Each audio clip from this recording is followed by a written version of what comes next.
నీకు సాగిలబడి నమస్కారం పెడుతూ ఉన్నాం. నీవే మా రక్షకుడవని, నీవే మా విమోచకుడవని, నీవే మా ప్రాణప్రియుడవని నిత్యము స్తుతించి ఆరాధించి గణపరిచే అదృష్టాన్ని మాకిచ్చినందుకు నీకు స్తోత్రాలు. కనుక నీవిచ్చిన భాగ్యాన్ని మేము పోగొట్టుకోకుండా నిరంతరము స్తుతియాగం చెల్లిస్తూ నీవిచ్చే గొప్ప ఈవులు మేము పొందుకొని ఆనందకరమైన జీవితంలో సాగిపోయినట్లు మమ్మల్ని సిద్ధపరచమని నీ ప్రేమగల దీపాలు సరిపిస్తూ యేసు నామమున బతిమాలు వేడుచున్నాం తండ్రి. ఆమేన్. హల్లెలూయా, హల్లెలూయా, హల్లెలూయా. క్రీస్తునామమున మీకు అందరికీ శుభం కలుగునుగాక. ఆయన కృపాసన పెట్టే మీరు, మీ తరాలు, మీరు మీ వంశాలు ఎప్పుడు కూడా క్షేమ మహిమ ప్రభావాలతో నడబడి దినదినము ప్రజలతో దినదినము ఆశ్రయించబడుతూ సమాధానకర మగిలి పనిందురుగాక. ఆమేన్. క్షేమగల తండ్రికి 2 వందనాలండి. మీ అందరికీ నా ప్రియవందనాలు చేస్తున్నాం. దేవుడి స్తోత్రాలండి. మరి చాలామంది కులాల చేత, మతాల చేత, జాతుల చేత మరి యేసు ప్రభుని నమ్ముకోవడానికి ఇష్టపడరు.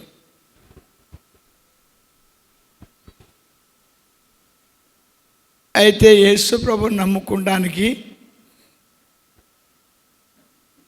మన వల్ల అవుతుందా అనేది ప్రధానమైన కార్యం.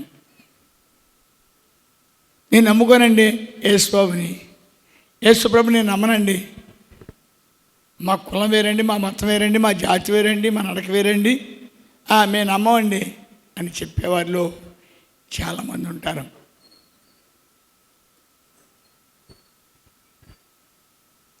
అయితే మరి కాదు కాదు అని చెప్పి యేసు ప్రభుని ఎందుకు నమ్ముకుంటారు అనేది ఇష్టం లేదు.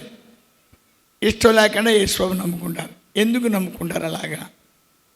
అలా నమ్ముకోవాల్సిన అవసరం ఏంటి? మనకి ఇష్టం లేదు కదా, మనకు నచ్చిన దేవుడు మనం ఆరాధించుకుంటాం, లేకపోతే మనకు నచ్చిన మార్గం మనం పయనిస్తాం. మరి ఆయన్నే మనం ఎందుకు ఆరాధించాలి అనేది చాలా ప్రాముఖ్యమైన విషయం. మనకి మత్తయి 4వ అధ్యాయంలో 18వ వచనంలో మనకు ఒక పామర జనాంగమైన పేతురు గారు కనబడుతున్నాడు. ఆయన పేరు, అసలు పేరు సిమోను. ఈయన వృత్తి ఏంటంటే చేపలు పట్టుకునే వృత్తి. ఏదో అంత కొంత చేపలు పట్టుకుంటాం, అలాగా హ్యాపీగా ఆ కళ్ళు తాగడం, ఏదో చుట్ట కాల్చుకుంటాం, అలాగా వాళ్ళ గ్రూప్ మనం కూడా చూస్తుంటప్పుడు కూడా అలా వాళ్ళ జీవితాలు కొనసాగించబడతాయి. అయితే ఒక ఆశ్చర్య విషయం ఏంటంటే మనం యేసు ప్రభు మేము నమ్ముకున్నామని చెప్తారు మీరు చాలామంది. సరే, ఆ పల్లివాడు పడవెక్కాడు. పడవెక్కిన తర్వాత మీకు అందరూ తెలుసు, పల్లివాడిని అంటాడు, ఒక చేప నాయన అని అడుగుతాడు. ఆ పల్లివాడు ఏమంటాడంటే, బాబయ్య చేపలు పట్టలేదు, దొరకట్లేదు, 3 రోజుల నుంచి ఆటాడుతున్నాం, అసలేమి దారి తినలేకుండా ఉంది, ఇది మీరు ఎక్కడికన్నా పైకి వెళ్ళిపోండి బాబు అన్నాడు. సరే, యేసు ప్రభు వారు మరీ అడిగారు. లాస్ట్కి ఇద్దరు మరి ఒక దీనికి వచ్చారు, రాజుకి వచ్చారు. వచ్చి వల ఎక్కడేసాయంటే పేతురు గారు చాలా లోతులు వేస్తాడు. పేతురు గారు వలలో మనం కూడా చూస్తూ ఉంటాం, చేపలు పట్టి మన సముద్రంలో చాలా లోతుకి వెళ్ళి చేపలు పట్టుకుంటారు. కానీ ఇప్పుడు పేతురు గారు ఎక్కడున్నా అంటే ఒడ్డునున్నాడు. నావ ఒడ్డుకు తెలిసింది, చక్కగా మరి అవి ముడుచుకుంటూ ఉన్నాడు. సరే, దేవుడి స్వస్థాలు. ఇప్పుడు యేసు ప్రభువారు అంటారు వలయమంటారు. అప్పుడు దాకా 3 రోజుల నుంచి కష్టపడ్డాడు, ఒక్క చేప కూడా దొరకలేదు. కానీ యేసు ప్రభువారు మాట్లాడుతున్న మాట తనకి చాలా విసుగుదల అనిపిస్తుంది. సరే ఏమంటావలా అని చాలా విసుగుదలగా వల ఒడ్డునే నామ లోపలికి తోశాడు అని రాయవాళ్ళ. ఒడ్డునే వేసాడంతే. 360 చేపలు, మనిషి ఎత్తున్న చేపలు వల్లకి వచ్చేసింది.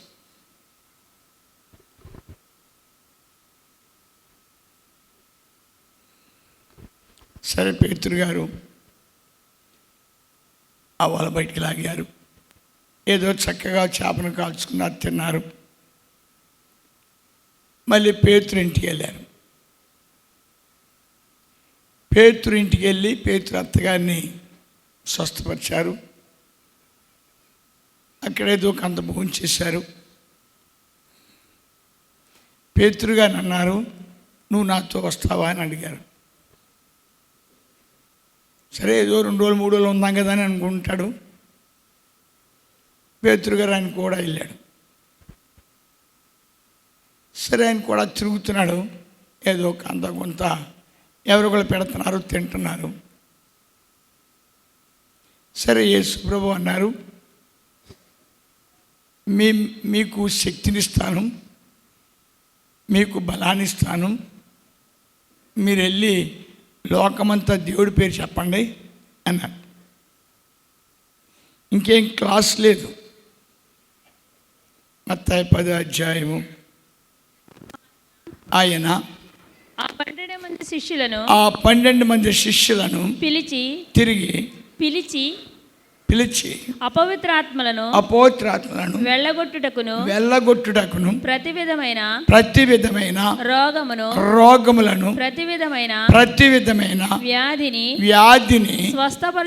స్వస్థపరచుటకును వారికి అధికారం ఇచ్చాను. దేవుడు స్వస్థలండి. ఇక్కడ యేసు ప్రభువారు వాళ్ళ 12 మందికి ఏం చేశారంటే శక్తినిచ్చాడు.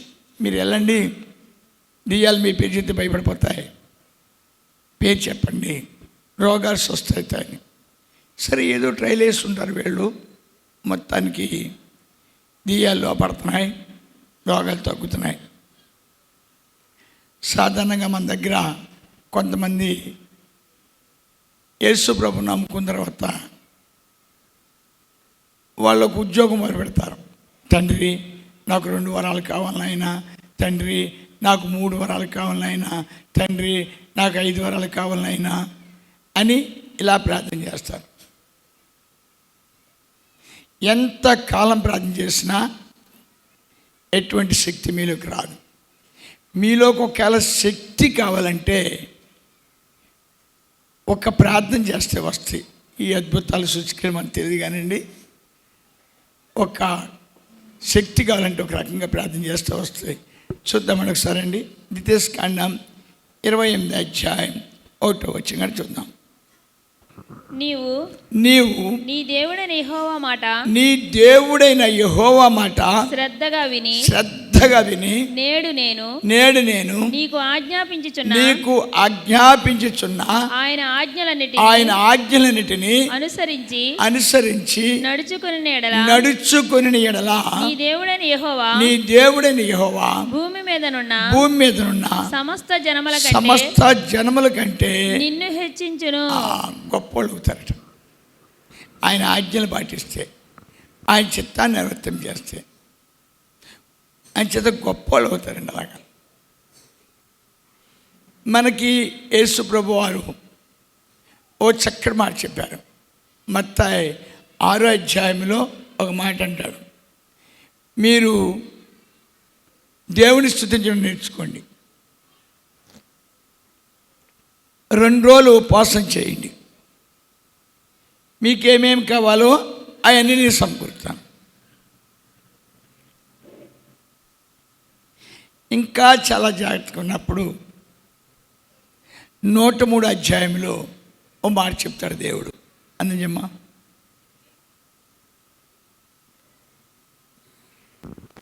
నా ప్రాణమా నా ప్రాణమా యెహోవాను సన్నుతించు. యెహోవాను సన్నుతించుము. నా అంతరంగమున నా ఉన్న అంతరంగములో ఉన్న సమస్తమా ఆయన పరిశుద్ధ నామమును ఆయన పరిశుద్ధ నామమును సన్నుతించుము. అమ్మా సన్నుతించుము. నా ప్రాణమా యెహోవాను సన్నుతించుము. యెహోవాను సన్నుతించుము. ఆయన చేసిన ఉపకారములలో దేనిని మరువకము. ఆయన నీ దోషములన్నింటినీ నీ దోషం ఎప్పుడు నువ్వు ఎప్పుడైతే దేవుని స్తుతించడం భావిస్తావో నీకు రోగం రాదట, దరిద్రం రాదట, దుఃఖం రాదట. ఈ బాగా చెప్పాడు.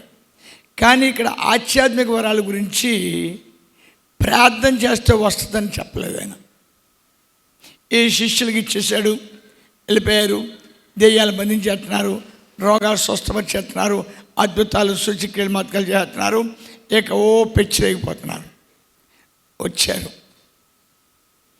యేసు ప్రభు వారు అడిగారు, నాయనరా మీరు అన్ని చోట్లకి వెళ్తున్నారు కదా. వెళ్తున్నామండి అయ్యారు, మరి ఏంటి విశేషం అని అడిగారు. ఏంటంటే అయ్యారు, మేము ఎక్కడికి వెళ్ళినా దెయ్యాలు పారిపోతున్నాయి, మేము ఎక్కడికి వెళ్ళినా రోగం స్వస్థమైపోతున్నాయి, ఎక్కడికి వెళ్ళినా మాకు చాలా అద్భుతంగా గౌరవిస్తున్నారు అని చెప్పారు. యేసు ప్రభు వారు ఇంకంతకంటే ఏమైనా తెలిసిందా అని అడిగాడు. ఇంకంతకంటే ఏం కావాలండి, అద్భుత వరాలు ఉన్నాయి మా దగ్గర. సరే వెళ్ళిపోయారు. యేసు ప్రభు వారిని సిలువేశారు, చనిపోయారు.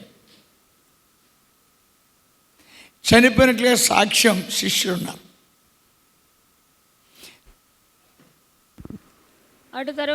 అటు తర్వాత యేసు తిబెరయ సముద్ర తీరమున ఎక్కడికి వెళ్ళాడండి? తిబెరయ సముద్ర తీరం వెళ్ళాడు. ఇంకేం పర్లేదేంటి, ఇంకా అలా తిరుగుతూ ఉంటాడేంటి? వీళ్ళు ఏం చేశారండి? పారిపోయారు. యేసు ప్రభు లేదు, ఆ మతం లేదు, ఈ మతం లేదు, ఈ కులం లేదు, ఆ కులం లేదు, వాళ్ళు చంపేస్తున్నారు. మనం అసలు ఆయన దగ్గరికి వెళ్ళకూడదు, ఆయన గొడవెత్తకూడదు, సీక్రెట్గా దాక్కోవాలని తిబెరయ సముద్ర తీరం వెళ్ళి అక్కడ వల్ల వేసుకుని చేపలు పట్టుకున్నారు. పాపం కష్టపడ్డారు, కానీ చేపలు దొరకలేదు. సరే ఇంకా అనుకున్నారే, రమణ టైం ఎలా ఉంది, మనకి ఇలా బ్యాడ్ లెక్క ఆడుతుంది చెప్పుకున్నారు. ఈ లోపల యేసు ప్రభు ఏ రూపంగా వచ్చాడు? ఆత్మస్వరూపుడై మన నుంచి తిరిగి వచ్చాడు. మొత్తానికి యేసు ప్రభు అన్నాడు, రెండు అబ్బాయి అన్నాడు, మేము రాము, మాకు భయం వేస్తుంది, నీ కూడా వస్తే మాకేమీ ఇది లేదు, మమ్మల్ని వదిలేయి అన్నాడు. మొత్తానికి యేసు ప్రభు వారు తీసుకెళ్ళిన తర్వాత 40 దినాలు బోధించిన తర్వాత మళ్ళీ యేసు ప్రభు అంటాడు, మీరు చక్కగా సేవ చేయండి, మేము సేవ మడి చేయం, వాళ్ళు చంపేస్తానన్నారు, చంపేస్తారు మమ్మల్ని, నేను చంపిన వాళ్ళు మమ్మల్ని కూడా చంపేస్తారు. సరే వాళ్ళు పెంతుకొస్తున్నానికి ప్రార్థనకి వెళ్ళారు. వాళ్ళందరిపైన ఏమొచ్చిందండి?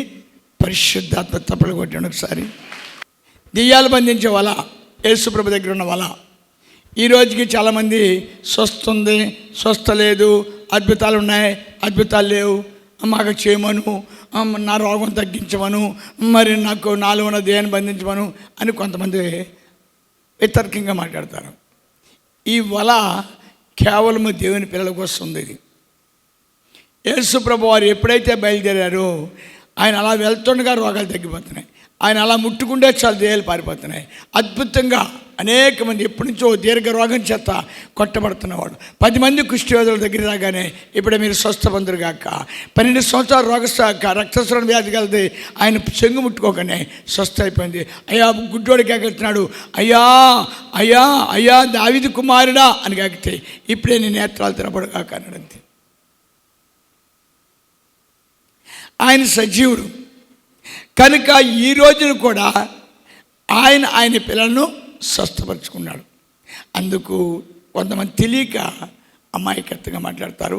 ఇప్పుడు యేసయ్య లేచి ఏం చేశాడండి? నువ్వు ఏ కులంలో ఉన్నా, నువ్వు ఏ మతంలో ఉన్నా, ఎక్కడున్నా నేను పట్టుకున్నాడు. ఎలా పట్టుకున్నాడు? వలేస్తున్నాడు. ఎవరి మీద వలేసాడు? ప్రమీలం గారి మీద వలేసాడు.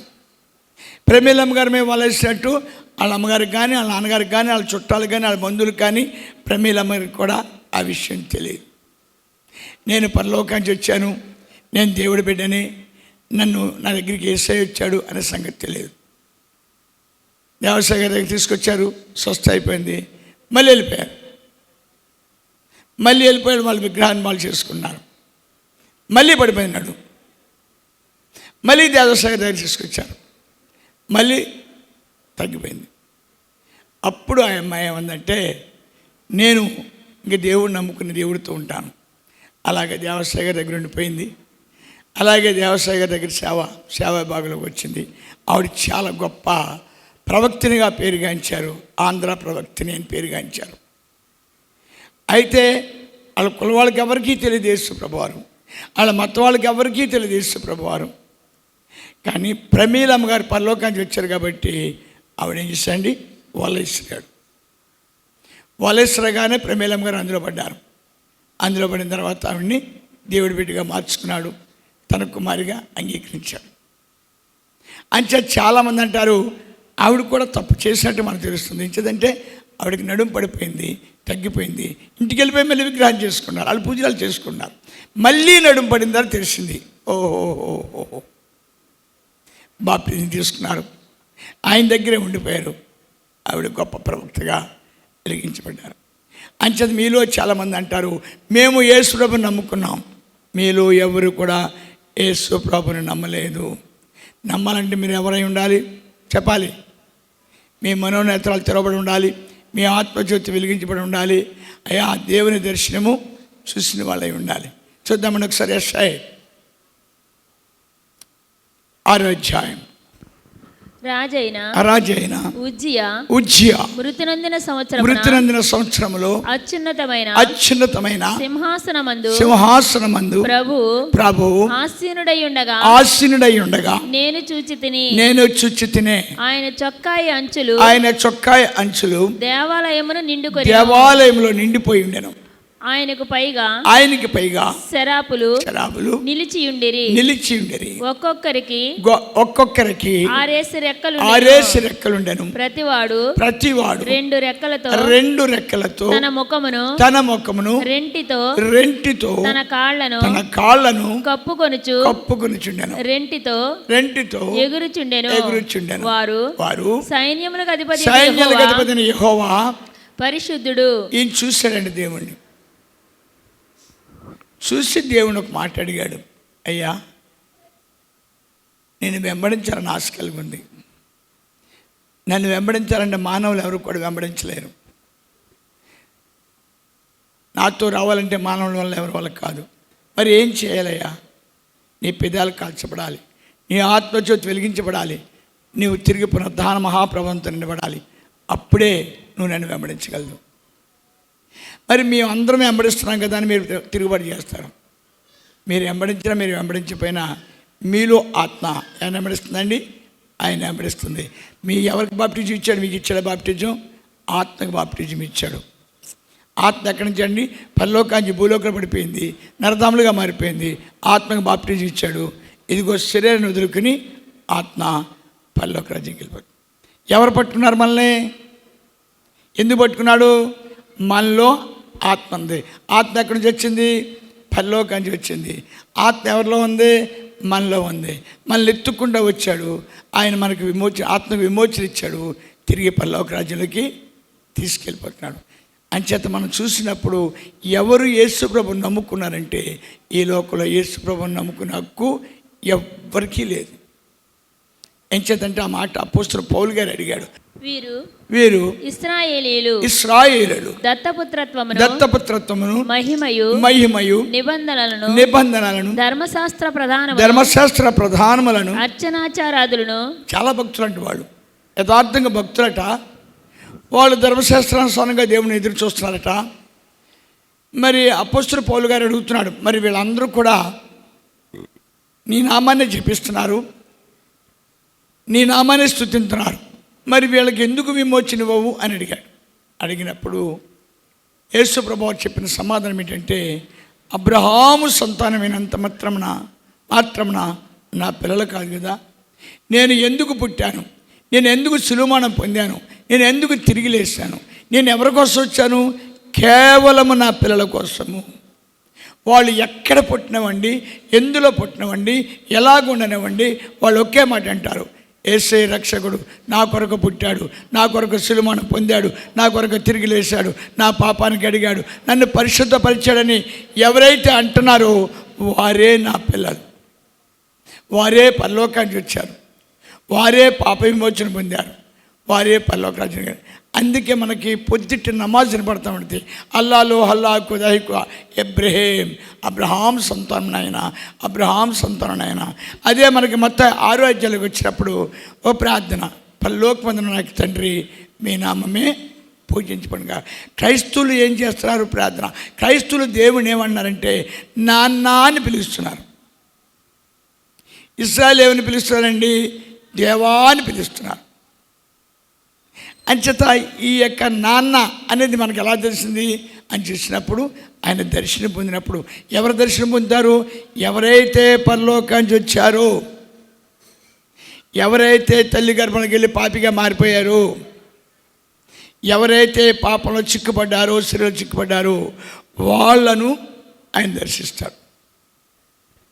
అంచేత చాలామంది నేను నమ్ముకోపోదాం అనుకున్నానండి, మా కులం చాలా పెద్ద కులం అండి, మా మతం చాలా పెద్ద మతం అండి. కానీ నీలో ఉన్న ఆత్మ పరలోకానికి వచ్చింది.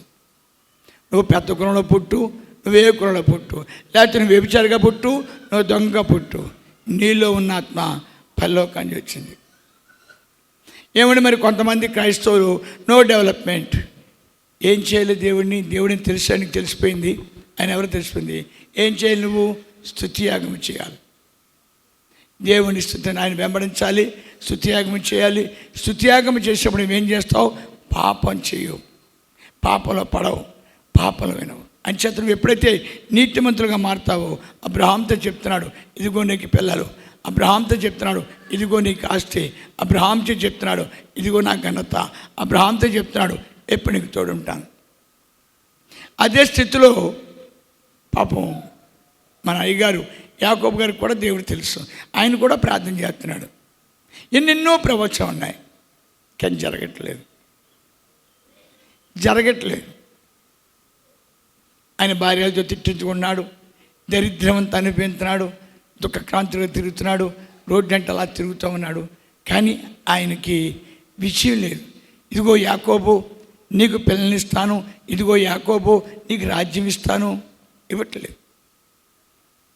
అంచేత ఏ క్రైస్తవుడైతే గొప్ప దేవుడని, ఈయనని తండ్రి అని, నిన్ను పరిశుద్ధపరిచాడని తెలుసుకున్న నీవు ప్రార్థించడం ప్రారంభిస్తావో, ప్రార్థన వినడి పావనుడా, ప్రార్థన ఆటోమేటిక్గా డెవలప్ అయిపోతావు. నీవు దేవుడని తెలుసు కూడా, నీవు దేవుని ఆరాధించినప్పుడు ఏం జరుగుతుందంట? చూద్దాం, హెబ్రీయులు 2:3 చూద్దాం. దేవుడని తెలిసిన తర్వాత నువ్వు దేవుడిని ఆరాధించడం మెట్టకవులు చెప్తే ఏమవుతుంది? ఇంత గొప్ప రక్షణ మనము నిర్లక్ష్యము చేసిన ఎడల ఎలాగూ తప్పించుకొందుము. అట్టి రక్షణ ప్రభు బోధించుట చేత ఆరంభమై దేవుడు తన చిత్తానుసారముగా సూచక క్రియల చేతను మహత్కార్యముల చేతను నానా విధములైన అద్భుతముల చేతను వివిధములైన పరిశుద్ధాత్మ అనే వరముల చేతను అనుగ్రహించుట చేత వారితో కూడా ఏం చేశాడంట? ఇన్ని బాధపడతాడంట నిన్ను నమ్మించడానికి కోసం. ఇవన్నీ శుచిక్రియలు నమ్ముతావట, శుచిక్రియలు అడుగుతాడు, కొడుకు కావాలని ఆయన కొడుకుని ఇస్తాడంట, మరి ఇంకా నీకు ఏదో అది కావాలంటే ఇస్తాడంట. కానీ ఇన్ని పొందుకుని కూడా ఆయన దేవుడిని తెలుసు కూడా నీవు ఆయన స్తుతించకపోవటం వల్ల నీకు గొప్ప శ్రమ అంట. ఆ శ్రమ ఈ లోకంలో ఉండగా గొప్పగా అనిపిస్తూ ఉంటారు. అందుకే ద్వితీయోపదేశకాండం 28:17 వాళ్ళు ఏమైపోయారండి? దరిద్రులైపోయారు. అలాగే మనం ఒకసారి నిర్గమకాండంలో 2వ అధ్యాయంలో చూసినప్పుడు వాళ్ళందరూ కూడా దరిద్రులైపోయారు. అలాగే నెహెమ్యాలో చూసినప్పుడు వాళ్ళందరూ కూడా దరిద్రులైపోయారు. ఎస్తేర్లో చూసినప్పుడు వాళ్ళందరూ కూడా దరిద్రులు. అంచేత దేవుణ్ణి మనం ఏం చేయాలంటే స్తుతించాలి, నమ్ముకోబద్దాం అనుకున్నాం. అమ్మ మేము కాపులు అమ్మా నమ్ముకోబద్దాం అనుకున్నాం. మీరు రాజులు అమ్మా నమ్ముకోకపోతే బయట ఉండు, లోకంలో ఉండు. ఎందుకు చర్చిలోకి నువ్వు అనవసరం విషయం ఇక్కడికి వచ్చి ఆయనతో వాదింతావు ఎందుకు? ఆయనతో వాదించిన వాళ్ళు ఎవరైనా నెగ్గగలుగుతారా? అందుకు ముందు అబ్రహాం ఏం చేశాడంటే ఆయనకి లోబడ్డాడు. అక్కడతో ప్రారంభం ఆశీర్వాదం. నీకు ధనధాన్యాలు కావాలా, నీకు ఆరోగ్యం కావాలా, నీ కుటుంబం వర్ధిల్లాలా, నువ్వు దేవుని కృపపాత్ర కావాలా, పరలోక రాజ్యానికి వెళ్ళాలనుకుంటే ముందు దేవునికి లోబడు, ఆయన ఆజ్ఞలు పాటించు, ఆయన చిత్తాన్ని నిర్వర్తం చేయి. దినదినము ప్రజలతో ఆస్వాదించబడదుగాక. ఆమేన్. కనికరంగల మహారాజా నీకు నిండు వందనాలు బాబు. ఇప్పటివరకు మాతో మాట్లాడాం కనుక ప్రభా, మేము విశ్వసించగా దరిద్రులుగా ఉన్నాం, విశ్వసించగా శాపగ్రస్తులుగా ఉన్నాం, విశ్వసించగా రోగగ్రస్తులుగా ఉన్నాం. మా మనోనేత్రాలు తెరిచాం, మా ఆత్మజ్యోతిని వెలిగించాం అయ్యా. మరి ఒకసారి మాకు పునరుద్ధాన శక్తినిచ్చాం. కనుక ఇక్కడి నుంచి అయ్యా మనసా వాచ్యాన్ని ప్రేమించి నీ ఆజ్ఞలు పాటించి భూలోకంలో సకల విషయంలో గనులై శక్తివంతులై బలవంతులుగా ఉన్నట్లు మమ్మల్ని అందరినీ కూడా సిద్ధపరచమని నీ ప్రేమ గల పాదాలు సమర్పిస్తూ యేసు నామమున బతిమాలి వేడుచున్నాం తండ్రి. ఆమేన్. హల్లెలూయా, హల్లెలూయా, హల్లెలూయా.